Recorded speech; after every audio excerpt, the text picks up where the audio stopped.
जय, भक्त समाज की जय, अपने अपने माता पिता पिता की जय, अपने गुरु गोविंद की जय, शुकुल भैया की जय। हे सदि गुरु संत रमणा श्वेत कंज सत धाम, शत सुमिरण प्रारंभ करूं गुरु करके तुझे प्रणाम। पत्र पुष्प सन मुख धरो, पूजा प्रभु पद मात, वचन उचारो बंदगी सत्य प्रेम के साथ साहिब बंदगी। मेरे मन मंदिर के आराध्य परम पूज्य गुरुदेव जी, मुद मंगलमय संत समाज, धर्म प्रेमी सज्जनों, शक्ति भक्ति के स्रोत माता बहनों एवं प्यारे बच्चों, आज का संदर्भ आप सबको पता है। हमारे बीच से हमारे भक्तराज सम्मान्य श्री सुकुल राम जी साहू नहीं रहे और उसी के श्रद्धांजलि कार्यक्रम में ये सत्संग का आयोजन किया गया है। मृत्यु ये तो जीवन का परम सत्य है, किसी के रोकने से रुकता नहीं है। एक न एक दिन हम सबको जाना ही होगा। पूज्य गुरुदेव जी ने लिखा है, इस जगती तल में जो जन्मा बैठा कौन यहाँ है, शव के पहले वाले प्राया कोई नहीं यहाँ है। साहब जी याद दिलाते हैं कि 100 के पहले पहले सबको जाना ही होगा। ये अलग चीज़ है कि लाखों करोड़ों में कोई एकाध व्यक्ति ऐसा होता है जो 100 साल को पार कर जाता है, लेकिन महत्व इसका नहीं है कि कौन कितने साल जीता है, महत्व है कि कौन कैसे जीता है। अभी हम सुन रहे थे ना, लंबाई का नहीं बल्कि गहराई का महत्व है। कौन कितना लंबा जीवन जिया इसका महत्व नहीं कि कितने वो गहराई से जिया, कितने अच्छाई से जिया, इसका महत्व है। तो इन सब का हमें ध्यान रखना है। तो बात तो ये है कि हम सबको जाना तय है, आज नहीं तो कल जाना ही होगा। सदगुरु कबीर साहब जी ने भी कहा, जो उगे सो आतिए, फूले सो कुम्हलाए, और जो चूने सो ढई परे, जन्मे सो मर जाए। जो उगता है डूब जाता है, जो खिलता है तो मुरझा जाता है, जो चुना जाता है वो ढह जाता है, जो जन्म लेता है मर जाता है। तो इस प्रकृति के अटल नियम को कोई बदल नहीं सकता, लेकिन हाँ इतना सत्य है कि जीवन के रहते रहते हम अपने कर्मों को सुधार लें। अपने कर्मों की कमाई ही जीव के साथ जाता है। अभी हम अनेक विचारकों के द्वारा विचार श्रवण कर रहे थे और सबसे यही सुनने में आया कि जीव जब आता है तो कर्मों का बंडल लेकर के आता है, लेकिन जाता भी है तो अपने कर्मों को लेकर के जाता है। बाहर से वो जितना भी चाहे धन रुपया पैसा इकट्ठा कर ले, परिवार बढ़ा ले, ये कुछ भी काम नहीं आता। जीव के साथ केवल उनका कर्म ही उनका साथी होता है। तो इसलिए बहुत सोच समझ करके जीवन जीने की आवश्यकता है। रही बात हमारे बीच से सुकुल बाबा जी चले गए, उनका शरीर तो नहीं रहा और इस परिवार के लिए एक दुखद घटना है। उनकी कमी महसूस होगी क्योंकि उस रूप में वो मिल नहीं पाएंगे। हालांकि जीव अविनाशी है, शरीर छोड़ता है और बारंबार इस दुनिया में आता है, कभी पिता के रूप में, कभी भाई के रूप में, कभी पड़ोसी के रूप में, कभी किसी रूप में आता तो है, जानते नहीं है, सिर्फ जानने की कमी है। किसी शायर ने लिखा है, सब जीवों से सब जीवों का सब संबंध रहा है, देश प्रदेश असंख्य जीवों से अगणित बार रहा है। किसी जन्म के पुत्री मरकर है पत्नी बन जाती, आगामी भव में माता बनकर पैर पुजाती। पिता पुत्र के रूप जन्मता, बैरी बनता भाई, आगे भव में जाकर वो बन जाता सगा जमाई। ये इस बात का संकेत करता है कि शरीर तो नहीं रहता, जैसे आज सुकुल जी हमारे बीच से नहीं रहे, लेकिन वो शरीर छोड़कर चला गया तो चला ही गया ऐसा नहीं है, फिर इसी दुनिया में आएगा कर्मों के हिसाब से। ये अलग चीज़ है कि कोई अपना कल्याण का काम कर ले, मोक्ष का काम कर ले तो इस दुनिया में आना ना पड़ेगा, लेकिन जरा भी आने का कारण बाकी है, जरा भी वासना बाकी है। और वासना केवल काम वासना नहीं होती, जीने की इच्छा, देखने की इच्छा, छूने की इच्छा, और स्पर्श की इच्छा, यहाँ तक कि मान सम्मान की इच्छा। संत जन कहते हैं कि बाल कितना छोटा होता है, पतला होता है ना, तो बाल के 100वां हिस्सा भी उनका टुकड़ा ऐसे चीरा लगा दिया जाए ना बाल को, तो उनके 100वां हिस्सा के बराबर ही, मतलब थोड़ा भी वासना बाकी रह गई तो इस संसार में हमको आना पड़ेगा। तो आते तो हैं लेकिन जान नहीं पाते हैं, और हम उनके लिए रोते हैं जो हमारे बीच से चले गए, जो दादा के रूप में, पिता के रूप में, भाई के रूप में थे, चले गए, तो उसके लिए रोते हैं। लेकिन एक चीज़ और ध्यान देना चाहिए कि ये शरीर तो जाना ही है। अब हमारे बीच से सुकुल बाबा जी चले गए तो बता रहे थे कि शरीर में रोग था एक प्रकार से, और बुढ़ापा की जर्जरता थी, अपने से कुछ कर नहीं पाते थे, और यदि वो शरीर लंबे समय तक रहता तो उनके लिए भी दुख रूप था और सामने वाले के लिए भी दुख रूप था। इसलिए खुशी होना चाहिए कि चलो अपने इस जर्जर शरीर को छोड़ करके एक नए शरीर के लिए चले गए। जैसे थका मांदा मजदूर है, विश्राम चाहता है, खेल कूद कर आया हुआ बच्चा नींद चाहता है, और फल जब डाली से टूटता है पक करके तो धरती माता से नाता जोड़ करके फिर से वो उगना शुरू करता है। ऐसे ही जीव ये शरीर जब छोड़ता है तो पुनः अपनी नई यात्रा के लिए निकल जाता है। तो दादाजी ने तो अपने जीवन में एक अच्छा काम किया था। अभी हम सुन रहे थे कि उन्होंने संतों के प्रति अपना भाव रखा, भक्ति भावना रखा, और परिवार को ऐसा संबल दिया, ऐसा संस्कार दिया। अब वो यहाँ नहीं रहे, लेकिन जहाँ भी गए होंगे अच्छी जगह गए होंगे, और इस बात के लिए हमें बहुत दुखी नहीं होना चाहिए। बल्कि यदि कोई व्यक्ति यदि बिस्तर पर पड़ा है तो उनको यही समझाना चाहिए कि देखो शरीर तो एक न एक दिन छूटना ही था, और छूटेगा ही, हमारा छूटेगा, आपका छूटेगा। तो उनके लिए ये कहें कि देखो शरीर रोगमय हो चुका है, अब यदि वो छूटता है तो उनके लिए दुखी मत हो। हम सबको चाहिए यदि हम बिस्तर में पड़ जाएं तो शरीर को लेकर के दुखी कभी ना हो, क्योंकि शरीर तो छोड़ना ही है। कोई अचानक छोड़ता है, एक्सीडेंट का कोई शिकार होता है, कोई सोए सोए चला जाता है, और कोई व्यक्ति रोगी होकर के जाता है। लेकिन जो व्यक्ति रोगी होकर के जाता है उसके लिए एक सुअवसर होता है सोचने का, समझने का, वो अपने लिए तैयारी कर सकता है। तो बिस्तर पर पड़ा हुआ आदमी यही सोचे कि जैसे हमारे घर में पुत्र पैदा हुआ है, पुत्री के रूप में कोई आए हैं, तो वो भी कभी किसी की माता रही होगी, किसी के पिता रहे होंगे, लेकिन शरीर छोड़ करके हमारे घर में आए नाती पोता बन करके इस घर में खुशियाँ दे रहे हैं, इस घर को आबाद कर रहे हैं, इस घर की रोशनी कहला रहे हैं, दीपक कहला रहे हैं। वैसे ही मेरा ये शरीर छूटेगा तो मुझे एक ऐसा घर मिले जहाँ साधु संतों का वास होता हो, मुझे ऐसा घर मिले जहाँ सत्संग होता हो, ऐसा परिवार मिले जो साधु संतों के निकट जुड़ा हुआ हो। ये भावना रखने का अवसर होता है। और एक चीज़ और है, जो हमारी भावना होती है, जो हमारी सोच होती है, हमारा जीवन उधर ही गति करता है।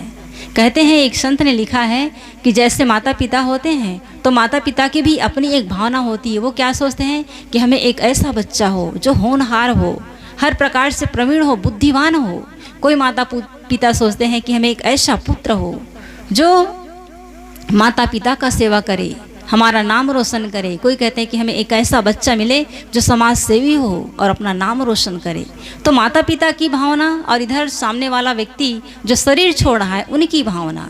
जैसे सामने वाला व्यक्ति शरीर छोड़ने वाला है और बिस्तर पर पड़ा पड़ा वो सोचता है कि मुझे ऐसा घर मिले जहाँ साधु संतों का वास होता हो, जहाँ साधु संतों का वातावरण बनता हो, ऐसा घर मिले। तो निश्चित ही कहते हैं कि दोनों का विचार मिलता है और जीव वहीं पहुँच जाता है। तो हम लोगों के लिए एक अवसर होता है। तो खास बात ये ध्यान रखना है कि जीव यहाँ से जाता नहीं है, केवल शरीर बदलता है। जैसे हम लोग कपड़े बदलते हैं वैसे ही शरीर बदलता है, जीव बारंबार आता है। और हम लोग भी अनादिकाल से इस दुनिया में आए हैं। पता नहीं कितने बार शरीर धारण किए होंगे, कितने बार पशु पक्षी की योनि में भी गए होंगे, कितने बार मानव शरीर पाए होंगे, लेकिन उसको तो भूल गए। आज सो अवसर है, हमको बढ़िया मानव जीवन मिला है, समझने का अवसर मिला है, साधु संगत मिला हुआ है, तो इसका हम पूरा उपयोग करेंगे। और यदि ऐसा नहीं कर पाए तो फिर हमारा जीवन सार्थक नहीं हो पाएगा। जीवन को सार्थक बनाना है, हमें अपने दृष्टि को उस तरफ ले जाना चाहिए। जैसे पशुओं को देखते हैं, खूंटे पे बंधा होता है, कितनी मक्खियाँ भिन भिनाते हैं, काटते हैं, कीड़े काटते हैं। कीड़े जो एक कीड़ा ऐसा होता है जो लकड़ी को छेद देता है, भौरा क्या कहते हैं उसको, तो वो है, हाँ, तो वो कीड़ा लकड़ी को छेद देता है। एक बार ऐसा हुआ कि एक बैल किसी घर पर बंधा हुआ था, वो कीड़ा उनके पीठ को छेद दिया, जैसे लकड़ी को छेदता है ना अंदर तक, वैसे उनके पीठ पर बैठा उन्हें छेद कर दिया, उस पर घाव हो गया। वो बेचारा पशु बता नहीं पाया, उनके पास वाणी ही नहीं है। और यदि दुख हो भी रहा हो, अंदर अंदर पीड़ा हो रही है, लेकिन समझदारी नहीं है कि मुझे ऐसा जीवन नहीं चाहिए, कितनी तकलीफ हो रही है, मेरे पास वाणी नहीं है, मैं अपने मालिक को कैसे बताऊं, इतना भी समझ नहीं है। तो ऐसा जीवन हमें ना मिले, इनकी तैयारी होनी चाहिए। एक बार की घटना, एक आश्रम में हम थे, तो वहाँ एक गैया थी, बूढ़ी हो चली थी, बहुत अच्छी सीधी सादी थी, लेकिन बूढ़ी हो चली थी। बरसात का मौसम था और नदी पार करके आई, और नदी पार करने के कारण शरीर में ठंडी बहुत बढ़ गई। तो खा पी करके जब बैठी तो सुबह वो उठ ही नहीं पाई। उठाने के लिए प्रयास किया गया, कई बगल के भक्तों को बुलाया गया, लेकिन वो गाय उठने का नाम ही नहीं ली। तो हुआ ये कि वो बिल्कुल दरवाजे पर आकर के वहीं उसको रख दिया गया।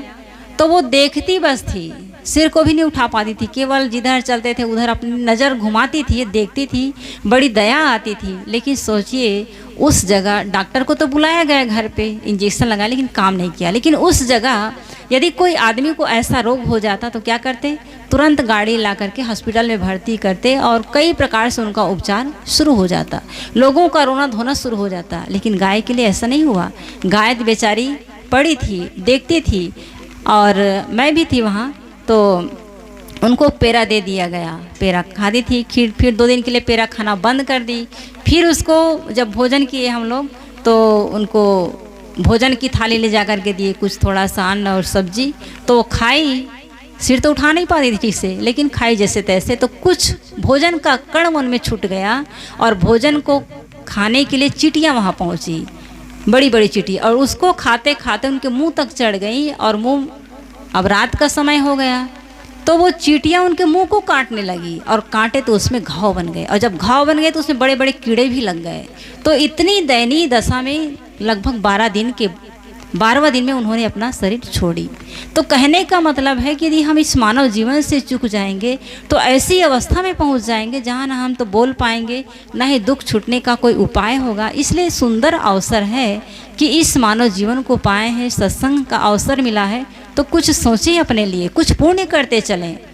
साहब ने कहा है, जहाँ में जब तू आया था, जहाँ में जब तू आया था, सभी हंसते तू रोता था, बसर कर जिंदगी ऐसी, सभी रोए तू हंसता जा। जब इस दुनिया में मनुष्य बच्चा बनकर के आता है तो लोग खुशियाँ मनाते हैं, फटाका फोड़ते हैं, ताली बजाते हैं, कितना कितना डांस होता है आजकल। तो क्यों? वो इसलिए कि लोग सोचते हैं कि हमारा घर का दीपक आ गया, घर को रोशन करने वाला कोई आ गया, कुल का दीपक आ गया, इस घर को महकाने वाला आ गया, और इसीलिए खुशियाँ मनाते हैं। तो उस समय बच्चे का दुख नज़र नहीं आता, माँ का दुख नज़र आता है। माँ प्रसव पीड़ा से चिल्लाती है, कराती है, सब लोग समझते हैं कि सिर्फ माँ को दर्द हो रहा है, लेकिन बच्चा भीतर से वो भी अपना मेहनत करता है और सकरी जगह से पार होता है। तो बच्चे को भी इतनी तकलीफ होती है कि कभी कभी बच्चा बेहोश हो जाता है, घंटों के बाद होश में आता है। बड़ी उसके लिए मेहनत किया जाता है, डॉक्टर बुलाए जाते हैं, तब ले जा कर के ले दे करके वो सचेत हो पाता है। तो कहने का मतलब है कि जब बच्चा जन्म लेता है तो उस समय घर के लोग तो खुशियाँ मनाते हैं, लेकिन बच्चा रोता है। किस लिए रोता है? अपने तकलीफ से रोता है। लेकिन बच्चे के तकलीफ को आज तक कोई ही गौर कर पाता है कि हमारा बच्चा रो क्यों रहा है। रोता इसलिए नहीं है कि वो सिर्फ बाहर आया है, बाहर की हवा लग रही है, इसलिए रोता है कि बाहर आने में उन्हें भी तकलीफ होती है, उन्हें भी परेशानी होती है। तो साहब याद दिलाते हैं कि जब तो इस दुनिया में आया था तब तो रोता था और घर के लोग खुशियाँ मनाते थे, लेकिन अब ऐसी ज़िंदगी बना कि तुम्हारे जाने के बाद लोग हंसे ना, बल्कि तुम्हारी याद में आंसू बहाए। और वो कब होगा? जब हमारा कर्म अच्छा होगा, जब हम लोगों के काम आ सकेंगे, सबसे पहले तो हमें अपने परिवार में अच्छा से जीना चाहिए, परिवार वालों का सम्मान करना चाहिए। जैसे घर में माता पिता है तो उनका सेवा करो, उनका सम्मान करो, उनकी बात मानो, और फिर परिवार से ऊपर उठ करके तब फिर समाज सेवा हो सकता है। आज देखा जाता है समाज में लोग भगवान को पूजते हैं, लेकिन भगवान को पूजते हैं और असली भगवान जिन्होंने हमें जन्म दिया, जिन्हें उन्हें हमें परवरिश दिया, पाल पोस कर बड़ा किया, खुद ना खा करके हमें खिलाया, खुद पढ़ा लिखा नहीं लेकिन हमको पढ़ा लिखा करके योग्य बनाया, खुद तकलीफ़ में रहा लेकिन हमको आराम दिया, खुद फटे पुराने कपड़े पहनते थे लेकिन हमको अच्छा वस्त्र ला करके दिया। ऐसे माँ बाप के लिए हम कोमल नहीं हो पाते हैं, भक्तिवान नहीं हो पाते हैं, श्रद्धा नहीं रख पाते हैं। यही समझते हैं। कई बच्चे तो कहते हैं कि हमारे माँ बाप ने हमको क्या दिया। अरे आपके माँ बाप ने आपको ऊंची शिक्षा ना दिलवाई हो तो कम से कम इस दुनिया में आपको तो लाया, कम से कम इस लायक तो बनाया कि तुम अपना ज़िंदगी संभाल सको।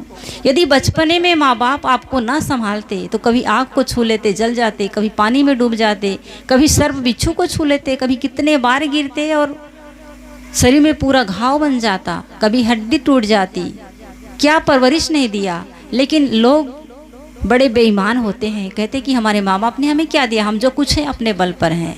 लेकिन ऐसी बात नहीं है, हम जो कुछ भी हैं अपने माँ बाप के बदौलत है, ऐसा सोचना चाहिए। और जब ऐसा सोचेंगे तभी अपने माँ बाप के प्रति कुछ अच्छा कर पाएंगे।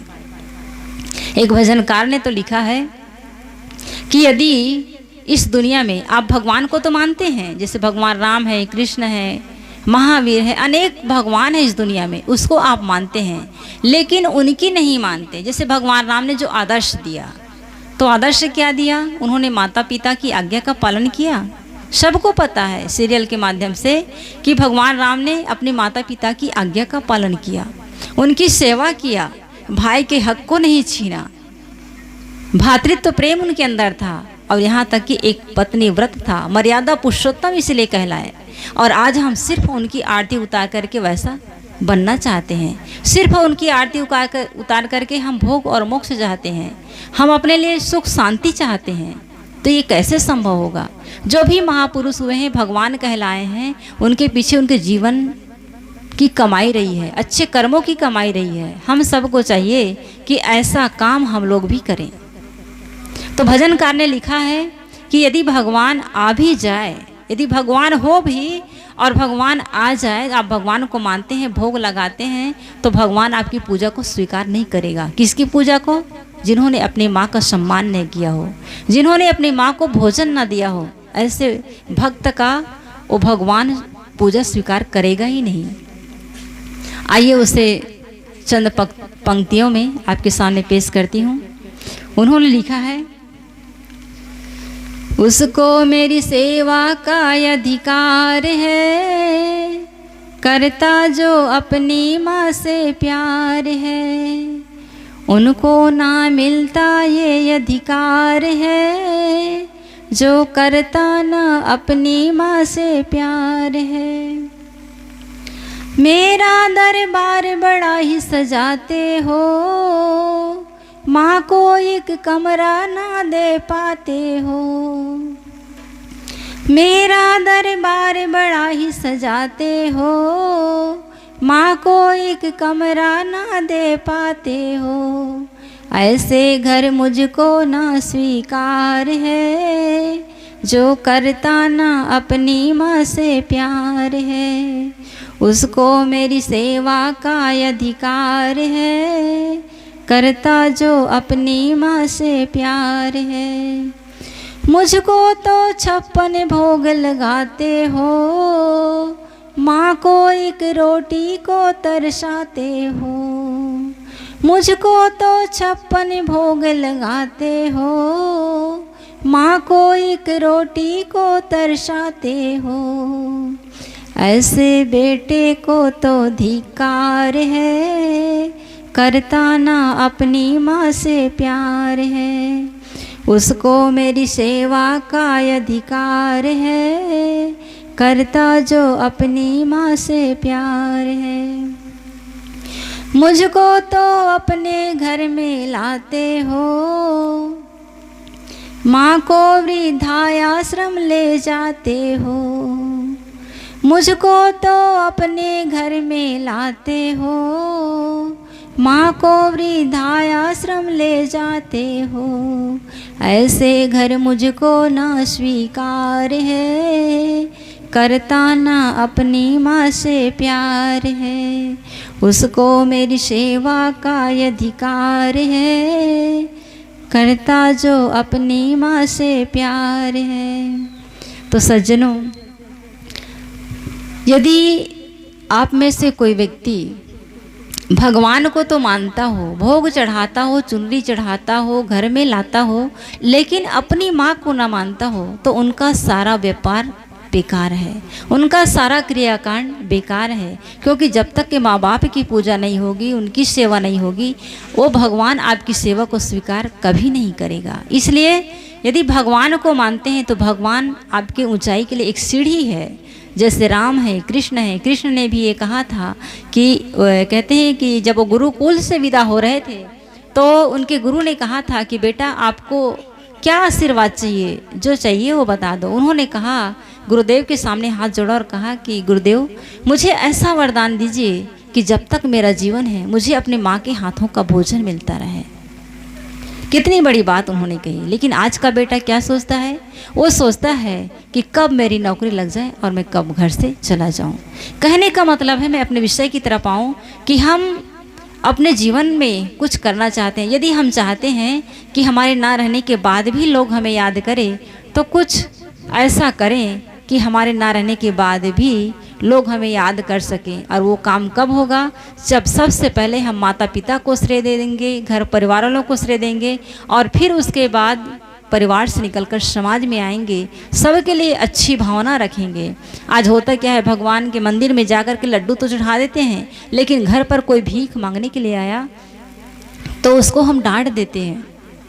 हमें उनकी स्थिति पर ध्यान देना चाहिए, किन अवस्था में वो आने आया है, और ये देते समय ये सोचे कि देने से मेरा धन घट नहीं रहा है, बल्कि मेरा पुण्य बढ़ रहा है।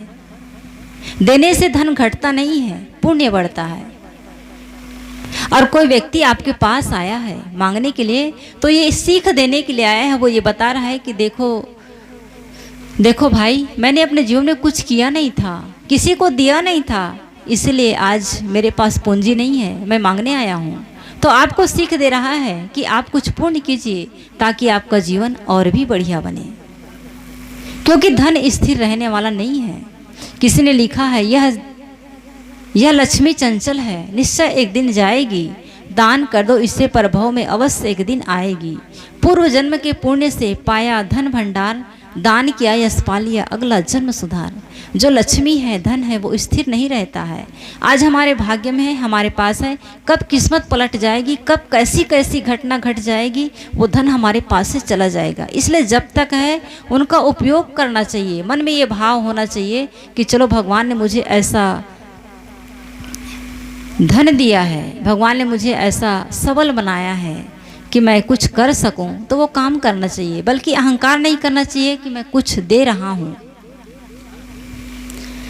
तो खास बात यही है कि हम अपने जीवन की ओर लौट करके देखें, हम अपने जीवन में वो कमाई करें कि उसके पश्चात हमारे मन में शांति बनी रहे। अक्सर होता यह है कि आदमी जब कर्म करता है तो अच्छा कर्म करता है तो मन में खुशियाँ होती है, और जब बुरा कर्म करता है तो लोगों की नज़रों में भले ही वो अच्छा बन जाए, उनका मन शांत नहीं रहता, वो मन से सुखी नहीं हो सकता, वो बेचैन हो जाता है। इसलिए हमें अपने कर्मों पर ध्यान देना चाहिए कि हम कैसा कर्म कर रहे हैं। और यदि कर्मों पर ध्यान नहीं दिया गया तब तो फिर हम गलत ही करते चले जाएंगे और जीवन आगे चलकर दुखमय हो जाएगा। जैसे एक किसान होता है, किसानी करता है, तो जो फसल बोया रहता है वही बीज काटने में आता है। सही बात है ना?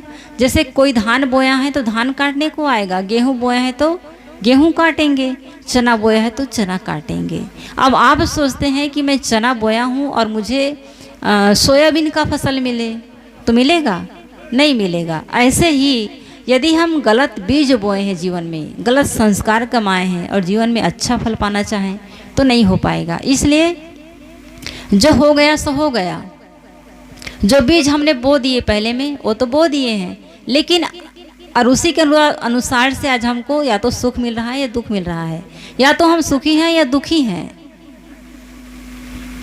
है और कांटे हैं वो हमारी अपनी कमाई है, लेकिन ध्यान ये रखना है कि आगे हमारे जीवन में सुख हो, फूल हो, तो क्या करना है, आज बीज को बदलना होगा।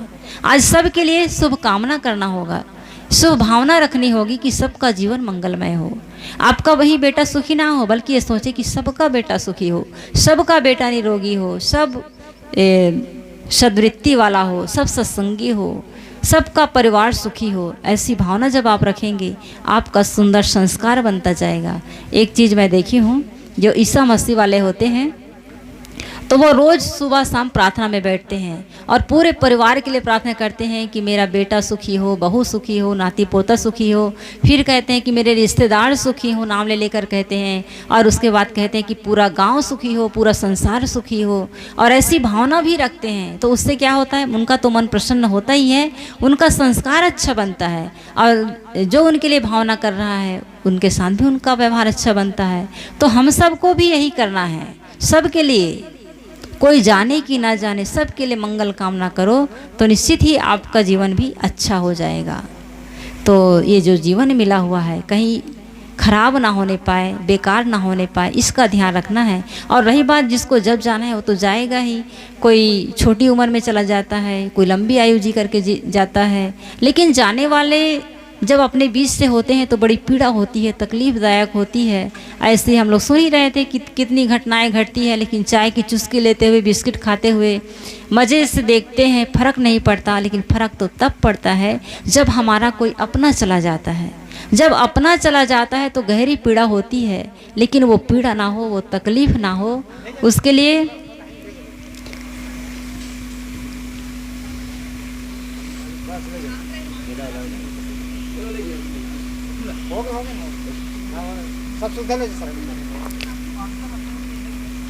हमारा जब अपना माना हुआ कोई व्यक्ति जाता है तो हम तकलीफ़ महसूस करते हैं, लेकिन तकलीफ़ महसूस ना करें, बल्कि अपने आप को सांत्वना दें, ये समझाएं कि प्रकृति का नियम है।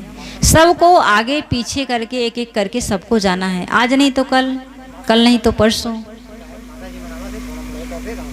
हाँ, तो जाना तो सबको है, और बात यही ध्यान रखना है कि जाना पक्का है तो मोह किसके लिए करें, बैर किसके लिए करें।